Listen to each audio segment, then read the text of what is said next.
జ్యోతిష బాల శిక్షలో మనం సంస్కృతం యొక్క ప్రాధాన్యం జ్యోతిష గ్రంథాల అన్వయం చేసుకునే స్థాయి వరకు కూడా జ్యోతిష గ్రంథాలని బాగా అధ్యయనం చేయాలి. ఆ అధ్యయనం చేయాలంటే సంస్కృతమే కావాలి అని చెప్పి చాలాసార్లు చెప్పుకోవడం జరిగింది. శాస్త్ర సంబంధమైన విద్యలు ఏవైనా సరే, అటు మంత్రశాస్త్రం, జ్యోతిష్ శాస్త్రం, వాస్తుశాస్త్రం, అలాగే ప్రశ్నశాస్త్రం, ఇంకా ముహూర్త శాస్త్రం, మరి ఏ గ్రంథాలకు సంబంధించినా సరే అన్నీ కూడా మూలం అంతా కూడా సంస్కృతంలో ఉంది. ఈ మూలం అంతా సంస్కృతంలో ఉన్నప్పుడు ఈ సంస్కృత అధ్యయనం అనేది తప్పనిసరిగా అందరూ చేసిన తర్వాత శాస్త్ర విద్యలోకి వెళ్తే వాటి ప్రభావం చాలా గొప్పగా ఉంటుంది. ఒకవేళ మరి ఈ ఏదైనా సరే సంస్కృత పరిజ్ఞానం లేకుండా మనం వేరే వాళ్ళు ఇతరులు రాసిన గ్రంథాలు చదువుకుంటూ మనం ముందుకు వెళ్ళే ప్రయత్నం చేస్తే కనుక వ్యాఖ్యానకర్త తన వ్యాఖ్యాన కౌశలం, వ్యాఖ్యాన శైలితో తన యొక్క మనోభావాలను మన మీద బాగా రుద్దేసేసి మనతో పాటు అతని యొక్క వ్యాఖ్యానంతో పాటు మన యొక్క మానసిక వ్యవస్థను కూడా ప్రారంభింపజేస్తూ ఉంటాడు. తద్వారా మనం దాంట్లోంచి బయటికి రాలేం. ఆ గ్రంథం ఎట్లా ఉంది, ఈ గ్రంథం ఎట్లా ఉంది అనుకునే పరిస్థితి వరకు ఉంటూ ఉంటుంది. సరే, ఈ నేపథ్యంలో శబ్దమంజరి అనేది అసలు ఈ సంస్కృతానికి మూలం. అది దాని మీద అందరికీ కూడా పూర్తి అవగాహన కావాల్సిన అవసరాలు ఎక్కువగా ఉన్నాయి. ఏమండి, ఈ సంస్కృతం కూడా శాస్త్రీయంగా మరి ప్రాచీన పద్ధతిలోనే అధ్యయనం చేయాలి. ప్రాచీన పద్ధతిలో అధ్యయనం చేయడం అంటే పూర్వం చేసేవాడంటే అంటే ఈ జస్ట్ బిఫోర్ మనకు ఉన్నటువంటి ఈ జనరేషన్ ముందు బిఫోర్ వాళ్ళు శబ్దమంజరి, ధాతుమంజరి, తర్వాత సమాస కుసుమావళి, తర్వాత అమరకోశం, ఆ తర్వాత మరి పంచకావ్యాలు అధ్యయనం చేసేవాళ్ళు. ఈ పంచకావ్యాల అధ్యయనం లోపుగా మొత్తం అంతా కూడా వీళ్ళకి మానసిక వ్యవస్థ సంస్కృతం వైపు వస్తుంది. ఎందుకు అంటే మీకు చాలా చోట్ల ఉదాహరణ చూపించాను. మన వావేళ్ళు వారి ప్రతి గ్రంథంలోనే జాతక పారిజాతం మనం పాఠం చెప్పుకున్నాం. జాతక పారిజాతం పాఠం చెప్పినప్పుడు ఆ జాతక పారిజాతంలో కాహళయోగం చెప్పేటప్పుడు కాహళయోగం దగ్గర మనకి ఏమర్థమైంది, ఏమండి కాహళయోగం అంటే గురు బంధునాదయో అన్నప్పుడు ఆయన గురువు చతుర్థాధిపతి అని చెప్పి వదిలేశాడు. ఇక్కడ గురువు అంటే మనకి కారకత్వాలు అన్నీ కూడా వల్లవేసిన కారణంగా ఈ జ్యోతిష్ శాస్త్రం అనేది నువ్వు ఎన్ని శ్లోకాలు చదువుకుంటావో చదువుకో, ఎన్ని శ్లోకాలు, ఎన్ని గ్రంథాలు, ఎన్ని శ్లోకాలు సరే అన్ని గ్రంథాలు, అన్ని శ్లోకాలు నోట్లో ఉంటేనే నువ్వు జ్యోతిష్ శాస్త్రాన్ని శాస్త్రంగా అధ్యయనం పాఠం చెప్పగలుగుతావు. పుస్తకంలో ఉంది నేను చూసి చెప్తాను అంటే అవ్వదు. గురువు అంటే ఇక్కడ గురువు అనేది సహజంగా అందరికీ నోట్లో వెంటనే వచ్చేస్తుంది. గురువు అంటే గురువు అనే వచ్చేస్తుంది. కానీ గురువు అనే పదానికి నవమాధిపతి అనే పేరు వస్తుంది. నవమాధిపతి అనేది ఒక ఎందుకంటే కారకత్వాలు వస్తుంది. నవమంతపతి కంచ సుకృతం గురుభాగ్యకం అంటాడు. ఆ స్తోత్రం నోట్ ఉంటే అరే ఇది తేడా వచ్చిందిరా అని ఇంకా సంస్కృత పరిజ్ఞానం ఉంటే కానీ తెలియదు. ఎందుకు తెలియదు? నాథయోహో అన్నప్పుడు అది ద్వితీయ అయిపోయింది. మరి ఈ నేపథ్యంలో ద్వివచనం అయింది నాథయో అన్నప్పుడు. ఈ నాథయో అన్నప్పుడు ద్వివచనం అయితే ఇక్కడ గురువు అంటేనేమో ఒక కారకత్వాలుగా తీసుకుంటే నవమాధిపతి అయ్యాడు. కానీ గురువు అనేవాడు జనరల్గా గ్రహాల్లో ఓడయ్యాడు. బంధునాథయో అనేసరికి బంధు అనేసరికి ఏమో చతుర్థాధిపతి అని చెప్పేసి ఆధిపత్య రీత్యా తీసుకెళ్ళారు. ఈ రెండింటిని కలపకూడదు, కలిపారు వ్యాఖ్యానకర్త.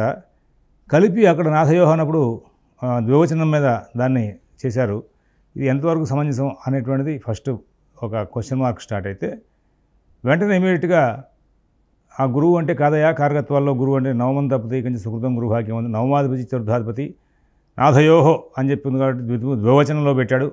ఆ ఇద్దరి యొక్క నాథుల్ని ద్వివచనం పెట్టాడు అని చెప్పి అక్కడ అన్వయాన్ని తప్పు రాశారని చెప్పడానికి మనం తీసుకురావడం వస్తుంది. అంత అటువంటి కొన్ని సూక్ష్మమైనటువంటి దోషాలు కొన్ని వ్యాఖ్యానాల్లో మీకు ఆ ప్రశ్న ఈ ప్రశ్న లేకుండా కొన్ని చోట్ల పడ్డాయి. వాటిని అన్నింటినీ సంస్కృత పరిజ్ఞానం ఉన్నటువంటి వాళ్ళు సంస్కృత వ్యాఖ్యానం, సంస్కృతంలో మూలం రెండింటిని కూడా పరిశీలించి చెప్తూ ఉంటే వాటి ద్వారా వస్తూ ఉంటుంది. మీకు మొదటి నుంచి చెప్తూనే వచ్చాను నేను కేవలం జాతచంద్రిక అంటే జాతచంద్రిక ఒక్క వ్యాఖ్యానమే కాదు, 20 రకాల వ్యాఖ్యానాలు సంపాదించాను. 20 రకాల వ్యాఖ్యానాలు 12 మంది గురువులు దగ్గర చదివాను. ఒక్కొక్కళ్ళు ఒక రకంగా చెప్తారు. ఎవరు చెప్తున్నా సరే ఆయన చేరాలి ఉంటుంది. నాకు సమయం కుదిరితే మరి ఉత్తరకాలమతంలో మీకు కేబీ సిస్టమ్ సంబంధించిన సూత్రాలు చెప్పాను నేను. ఉత్తరకాలమతంలో ఉన్నాయి. ఆయన ఫలదీప్ మీదకి వెళ్ళారు కదా అనుకుంటే కాదు, ఉత్తరకాలమతంలో 2 శ్లోకాలు మీకు అందులో అన్వయం చేశాను. ఇది కూడా ఆధారమైంది. ఖచ్చితంగా ఇది ఆధారం ఉంటేనే కేబీ సిస్టమ్ వెళ్తుందని. జాతక పారిజాతంలో కేపీ రూల్స్ ఉన్నాయని చెప్పేసి చూపించాను మీకు. అంటే కేపీ గారికి ఆ సిస్టమ్ సృష్టించడానికి ఫలదీపిక, జాతక పారిజాతం, ఉత్తరకాలామృతం కూడా బాగా వెనకాల బేస్ అయినాయి. అది వ్యాఖ్యానం చూస్తే అవదండి కేవలం. అందుకోసం నేను బృహజ్జాతకం కానీ, ఫలదీపిక కానీ, సారావళి కానీ, తర్వాత జాతక పారిజాతం కానీ అన్నీ కూడా చౌకాంబ ప్రకాశం, సంపూర్ణానంద ప్రెస్, తర్వాత మళ్ళీ మోతిలాల్ బనారసదాసు, వావిళ్ళవారు, ఇట్లాగా ఎంతమంది వ్యాఖ్యానకర్తలు ఎన్ని రకాల పుస్తకాలు ఉంటే అన్ని రకాల పుస్తకాలు తీసుకొచ్చి కావాలని వీళ్ళు రాసిన వ్యాఖ్యానానికి వాళ్ళు రాసిన వ్యాఖ్యానానికి ఎక్కడ తేడా వచ్చింది, తేడా వస్తే ఎందుకు వచ్చింది అని చెప్పేసి ఆ విధానాన్ని మీకు జాతక పారిజాతం పాఠం అయ్యేలోపుగా మన ఈ జ్యోతిష బాలశిక్ష ఎపిసోడ్లలో చాలా చోట్ల నేను ఉటంకించాను. ఇదే కాకుండా చల్లవారి పుస్తకంలో పూర్వకాలం పాత ప్రతిలో మరి కాలాధిపో లగ్నాధిపస్య గురుస్త్రయేష్టకం చంద్రబలం చతుర్థం సహస్ర రశ్మిర్ నిరీక్షితేనా అన్న చోట రవి చూస్తున్న లగ్నం అని చెప్పి రాశారు. రవి చూస్తున్న లగ్నం అంటే ఖచ్చితంగా అది సప్తమ లగ్నం అవుతుంది, ఉపనయన పని కాదు. కాబట్టి శ్లోకంలో వ్యాఖ్యానంలో ఏదో పొరపాటు పడింది అని చెప్పేసి ఒక విధానాన్ని మీకు అందులో తీసుకొచ్చాను. అలాగా మరి ఈ సంస్కృత వ్యాఖ్యానం తేడా ఉన్నటువంటి సందర్భాలని చెప్పిన తర్వాత చాలామంది అడిగారు, అయ్యో మాకు లఘువుగా మేము ఇప్పుడు గురువుల దగ్గరికి వెళ్ళి చదువుకునే లోపుగా మీరు మాకు ఏదైనా కొంచెం గైడ్ చేస్తారా అని అడిగారు. ఇది ఇక్కడ పూర్తి స్థాయి పాఠం చెప్పడం అయితే అవ్వదు, కానీ కొంత సబ్జెక్టు పక్కన సంస్కృతం కూడా మీకు అధ్యయనంకి ఉపయోగపడుతున్న ఉద్దేశంతో సంస్కృతం లేనిదే ఏ శాస్త్రానికి సంబంధించినటువంటి విద్య కూడా శోభించదు. సంస్కృతం వచ్చిన వాళ్ళ దగ్గర కూర్చొని మళ్ళీ దానికి సంబంధించిన వ్యాఖ్యానాలు చదువుతుంటే ఆ మధ్యకాలంలో ఒక ఆయన పంచాంగణితం పుస్తకం పాఠం చెప్పడం పెట్టారు. చాలామంది విద్యార్థులు చేరారు. అందులో స్వర్ణం అనే పదం వచ్చినప్పుడు విలువైంది అని చెప్పి చెప్పుకుంటూ వెళ్ళారు.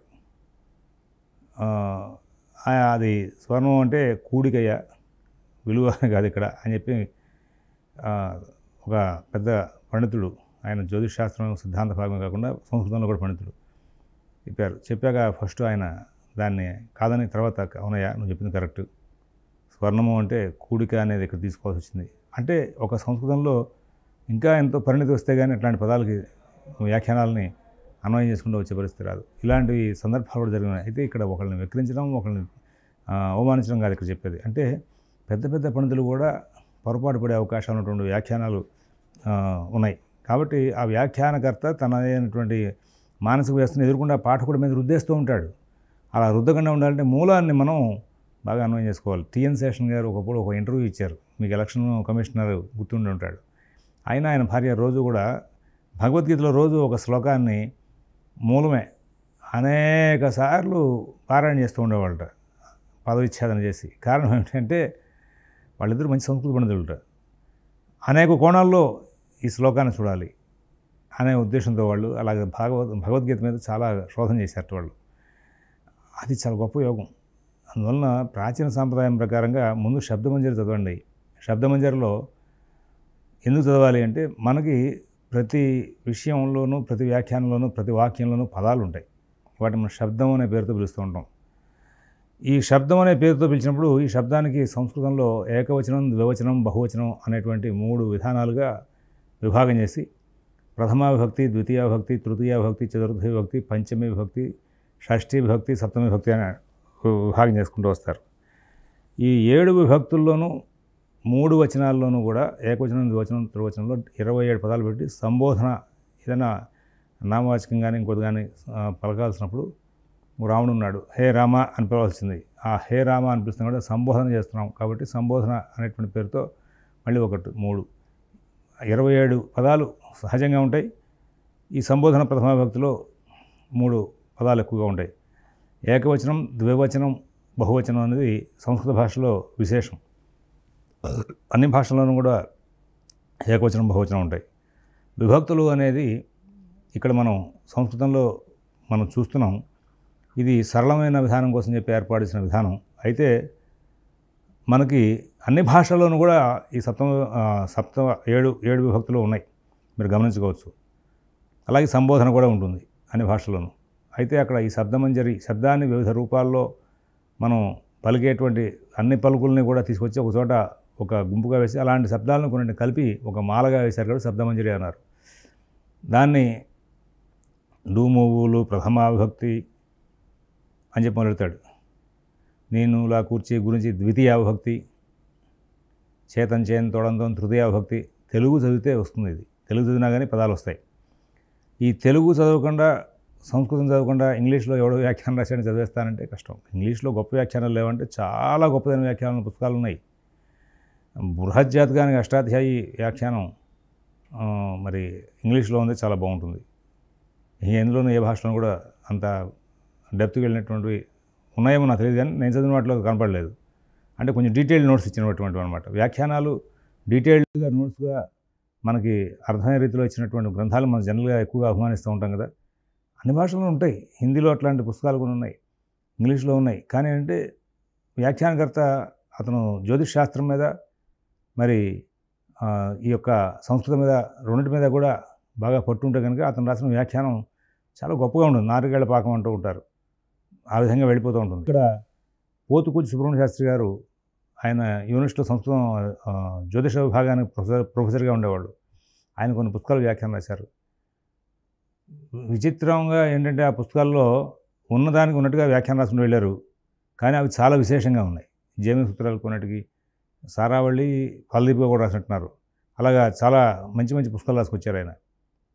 కొంతమంది ఎక్స్పర్ట్స్ అట్లాగా స్కాలర్స్ ఆ విధమైన ప్రయోగాలు చేసిన ఉన్నాయి.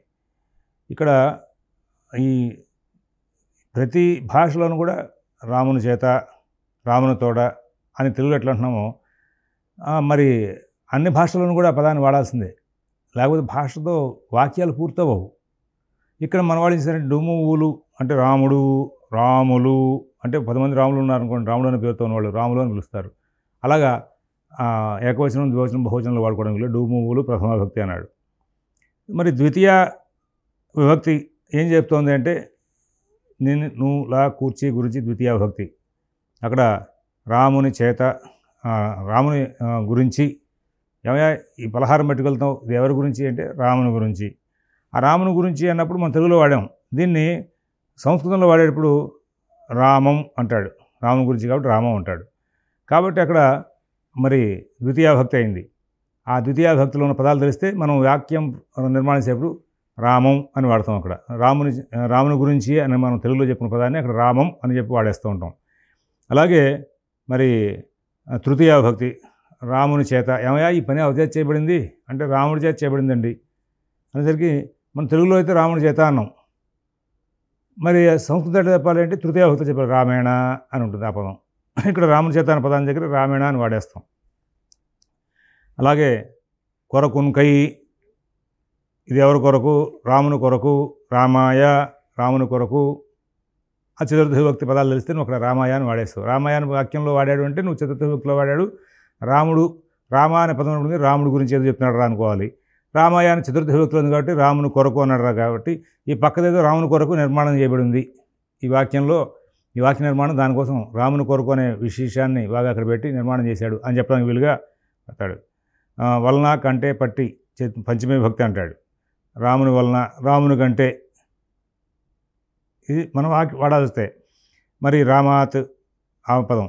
అలాగే షష్ఠీ విభక్తి యొక్క, కిన్, కున్ యొక్క, లోన్ లోపలను, యొక్క రాముని యొక్క, ఈ పెన్ను ఎవరదయా, ఇది రాముని యొక్క పెన్ను, రాముని యొక్క కలము అని చెప్పాలి, అది రామస్య అని చెప్పాల్సి వస్తుంది. అలాగా రాముని యందు, రామే అనే పదాలు పడతాడు. ఇట్లాగా మనకి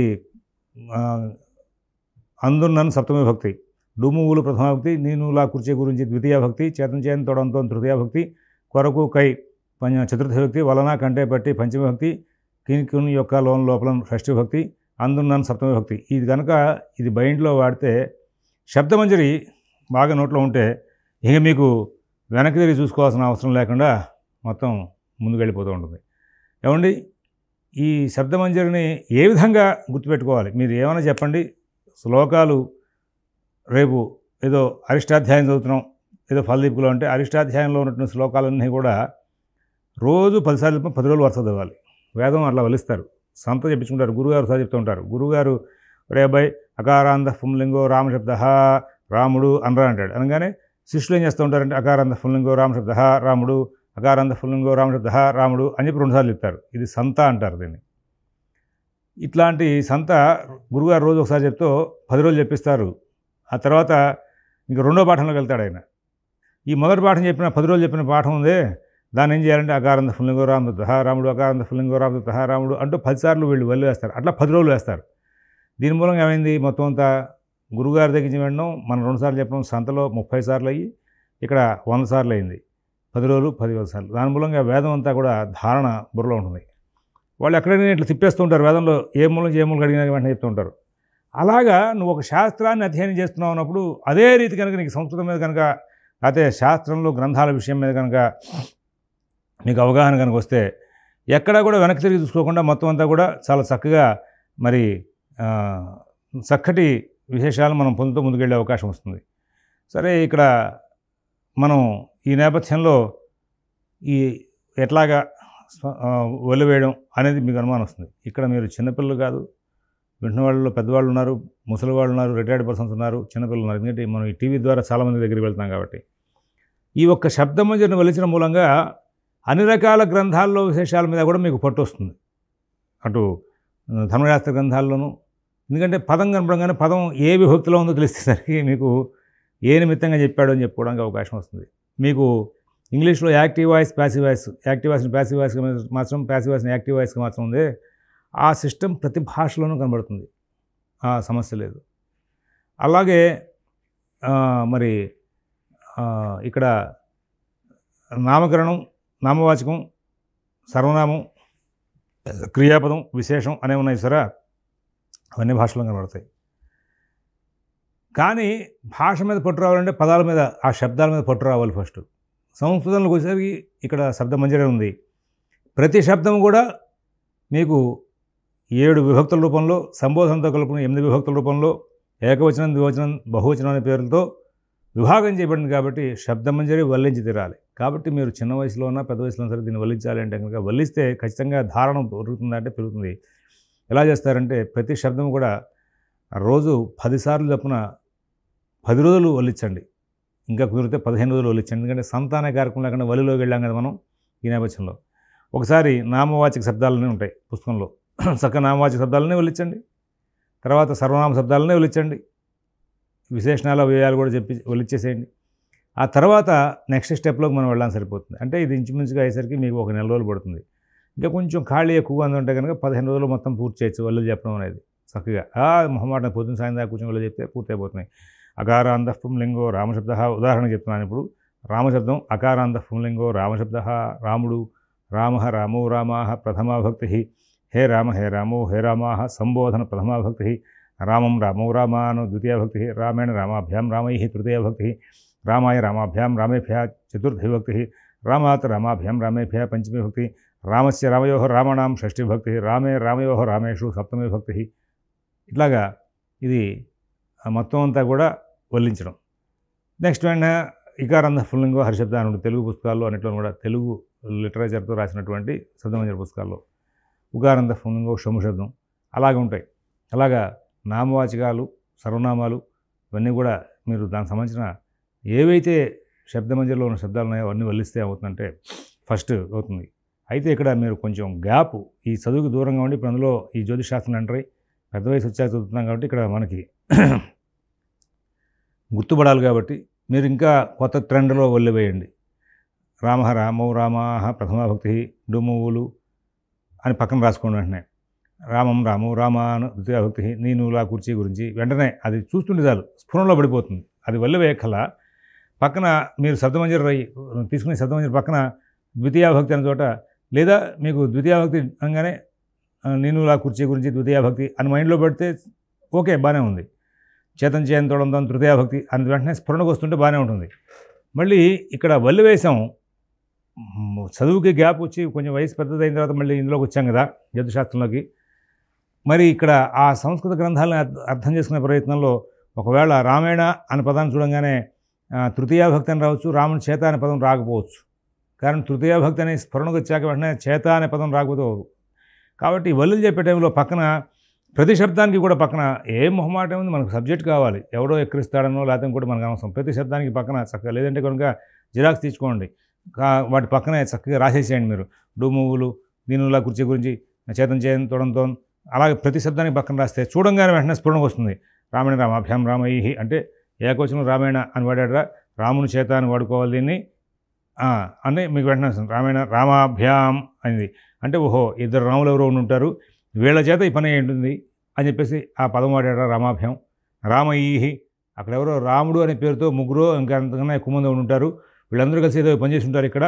అందుకోసం చెప్పేసేసి రామైః అని చెప్పి వాడాడు అని చెప్పేసి. ఎందుకంటే రాముడు, బలరాముడు, పరశురాముడు వీళ్ళ ముగ్గురు గురించి చెప్పే సందర్భంలో పురాణాల్లో ఎక్కువగా రామైః అనే పదం వాడినటువంటి సందర్భాలు వస్తూ ఉంటాయి. అందువలన అది అన్వయం అవ్వాలంటే ఇక్కడ ముగ్గురు రాముల గురించి చెప్పాడంటే ఎవర్రా వీళ్ళు అంటే రాముడు, బలరాముడు, పరశురాముడు. మరి ఇవి తెలియాలి. ఇవన్నీ ఎక్కడ వస్తాయంటే లాజిక్‌లు అనమాట. ఇవన్నీ కూడా రావాలంటే శబ్దమంజరి మీద ఫస్ట్ బేస్ రావాలి. ఇలాగా శబ్దమంజరి పుస్తకంలో ఉన్నటువంటి శబ్దాలను అన్నిటినీ కూడా మీరు చెప్తున్నాను కదా! రోజు 10 సార్లు చొప్పున 10 రోజులు గాని, 15 రోజులు గాని వేయండి. వచ్చినట్టు ఉంటాయి. వద్దు అయినా 15 రోజులు వేయండి. అప్పుడు ప్రతి పదం కూడా మీకు మైండ్‌లో తిరుగుతూ ఉంటుంది. ప్రతి పదము కూడా మైండ్‌లో తిరిగినప్పుడు ఇందాక మీకు చెప్పానే కాహళయోగం రాసినప్పుడు ఆ నాథయోహో అన్నాడు. అనగానే ఇద్దరిని పెట్టుకున్నాడు. గురువు అనేవాడు గ్రహాల్లోకి వెళ్ళాడు. ఈయన అధిపతిలోకి వెళ్ళాడు. విభిన్నమైనటువంటి విషయాలను రెండింటిని తీసుకొచ్చి బంధునాథయోహో గురు బంధునాథయో అన్నప్పుడు గురువుని బంధువుని కలిపేశాడు. అక్కడ పొరపాటు పడ్డాడు ఆయన. ఆయన పొరపాటు పడిన వెక్రించడం కాదండి. నేను మీకు చెప్పేది ఇక్కడ. ఎందుకు నేను వెక్రిస్తున్నా అని చెప్పి నాకేదో అహంకారం అనుకుని వెక్రిస్తున్నాను అనుకోవద్దు. విషయ పరిజ్ఞానం కోసం చెప్పేసి మనం చేయాల్సిన ప్రయత్నాల్లో మన దగ్గర సబ్జెక్ట్ పెంచుకోవడం కోసం చెప్పేసి అంటే మీరేమైనా బాగా పండితులు అంటారేమో. నేను బాగా పండితుడేం కాదు. సంస్కృత గ్రంథాల్లో మూలం శ్లోకం చదువుకుని కిందన అన్వయానికి దానికి బ్యాలెన్స్ సరిపోయినా చూసే స్థాయి వరకు కూడా భగవదనుగ్రహం నా గురువుగారు అట్లా అలవాటు చేశారు. కారణం ఏంటంటే నేను మంగిపూడి వెంకటశాస్త్రి గారి దగ్గర పంచకావ్యాలు అధ్యయనం చేశాను పూర్తిగా. ఆయన మాకు కామకోట నగర్లో వేదం చదువుకున్న విద్యార్థులందరికీ కూడా సుమారుగా 2000 సంవత్సరం దగ్గర నుంచి 2008వ సంవత్సరం వరకు కూడా మొత్తం కంప్లీట్గా ఆయన గ్రంథాలని కూడా పంచకావ్యాలు చెప్పి నాటకాలంకారాలు చెప్తూ ఆయన తర్వాత కొంతమందికి ఇంకా వేదార్థం చెప్పారు. ఆ సందర్భంలో నాకు అబ్బినటువంటి ఆయన పూర్తిగా అందరికీ ఒకే రకం చదువు చెప్పారు. కొందరు నిష్ణాతులైన వాళ్ళు చాలామంది ఉన్నారు. నాకు నా గ్రంథాల వరకు కూడా అన్వయం చేసుకునే స్థాయికి పాండిత్యం వచ్చింది. కాబట్టి దాన్ని ఇక్కడ నేను మీకు ప్రజెంట్ చేస్తున్నాను. నేనేం గొప్ప పండితుడేం కాదు ఈ సంస్కృత విషయంలో. కానీ అంటే ఉన్నదాన్ని చెప్పే స్థాయికి ఎట్లాగా అన్వయం చేసుకోవాలని చెప్పడానికి గైడెన్స్ పెద్దల దగ్గర విన్నా కాబట్టి, చూసా కాబట్టి, చదివా కాబట్టి ఆ విధానం మీకు చెప్పగలుగుతున్నాను. ఇవాళ ఈ చిన్న చిన్న శబ్దమంజరి పాఠాలు చెప్పడానికి మనం టీవీలో ప్రోగ్రామ్ వేస్ట్ చేసుకోలేం. కానీ అది మీరందరూ కూడా స్వయంగా మీరు వర్కౌట్ చేయొచ్చు. చేయండి. శబ్దమంజరి పుస్తకం కూడా పెట్టుకుని ఇదంతా వర్కౌట్ చేయండి. మీకు చాలా తక్కువగా తేలిగ్గా దీని వ్యవహారం పూర్తవుతుంది. మీరు సాధిస్తారు. తర్వాత గ్రంథాలని సంస్కృతంలో ఉన్న గ్రంథాలను తెలుగులో చక్కగా ఉన్న అన్వయాలను ఇంగ్లీష్లో ఉన్న అన్వయాలను మొత్తం స్వయంగా మీరు సాధిస్తారని చెప్పి ఆశిస్తూ మరొక ఎపిసోడ్ మళ్ళీ కలుసుకుందాం. స్వస్తి.